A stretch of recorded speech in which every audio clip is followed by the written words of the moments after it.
James Watson a expliqué qu'il n'était pas un spécialiste du QI et qu'il avait fait ses remarques après avoir lu un livre de Richard Lynn, un professeur émérite de l'université d'Ulster. Je m'apprête à rencontrer Richard Lynn, un personnage très controversé au cœur du débat sur la race et le QI. Ce scientifique est-il assez brave pour dire les choses que personne n'ose dire, ou dépasse-t-il simplement les bornes? En relisant mes notes à son sujet, je ne peux qu'être choqué. Par exemple, quand on lui a demandé quel était le plus grave problème des sociétés occidentales, il a répondu « Le problème le plus important est l'accroissement de l'immigration de gens au faible QI en provenance du tiers-monde vers les États-Unis, le Canada et l'Europe. » Je vais lui demander s'il le pense sincèrement et pour quelle raison.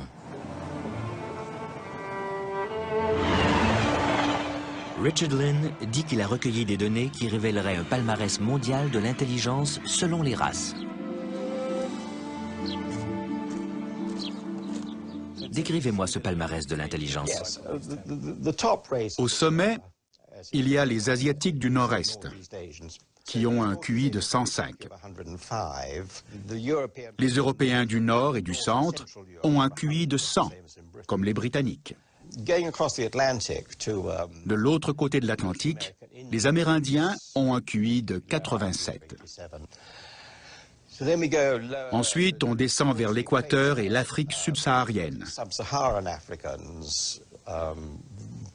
Des deux côtés de l'Équateur, les gens ont un QI d'environ 70.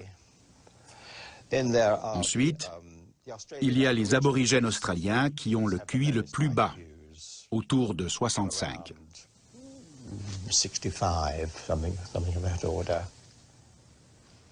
Selon vos constatations, quels sont les facteurs qui influent sur l'intelligence selon les races dans ce palmarès?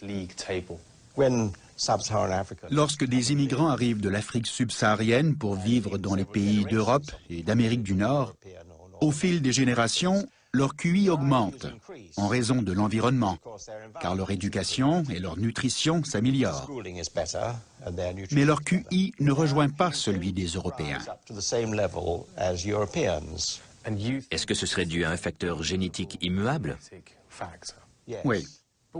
Donc, essentiellement, nous sommes tous assignés à une position du palmarès selon notre race. C'est ça. Comment est-ce prouvé par la science? Il s'agit d'une inférence à partir de données. Il y a environ 40 pays en Afrique subsaharienne.